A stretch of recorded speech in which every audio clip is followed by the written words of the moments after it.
Welcome to Smart Remarks, where BP needs to be protected from you.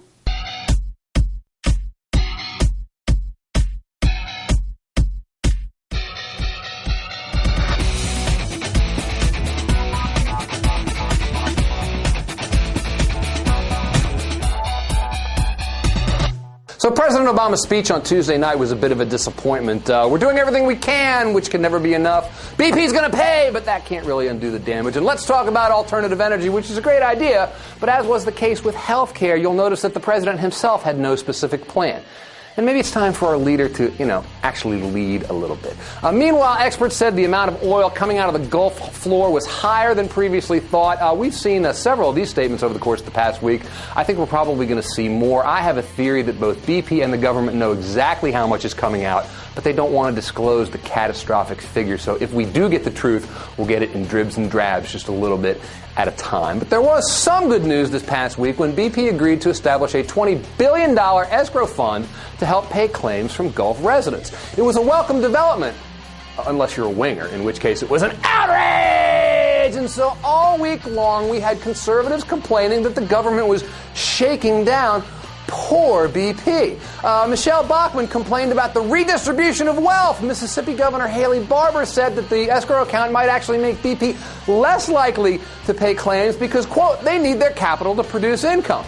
The Republican Study Committee, a group of conservative House members that includes our own Representative Joe Pitts, whined that the president doesn't, quote, respect fundamental American principles and didn't have the authority to ask for the money. And then there was Texas Representative Joe Barton, who actually apologized to BP CEO Tony Hayward, calling the escrow fund, quote, a tragedy of the first proportion, and saying that he was ashamed that the White House would ask for the money. And so you see what's happening here. Cut BP a break, BP is a good and virtuous corporation, and they only want to do the right thing for their shareholders. I mean, Gulf residents. Sure, they must be held responsible, but not too responsible. And so consider what would happen if Republicans happened to be running the show right now.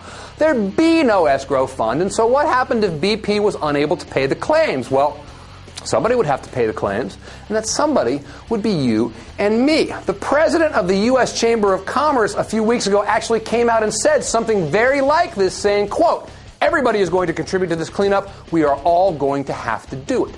The chamber subsequently backed away from that statement, but that it was made in the first place is telling because it almost perfectly reflects the right-wing mentality. Let's not be too hard on poor BP because their prosperity is our prosperity, and their spill is your spill.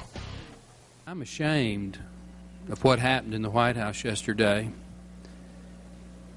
I think it is a tragedy of the first proportion that a private corporation can be subjected to what I would characterize as a shakedown. In this case, a $20 billion shakedown with the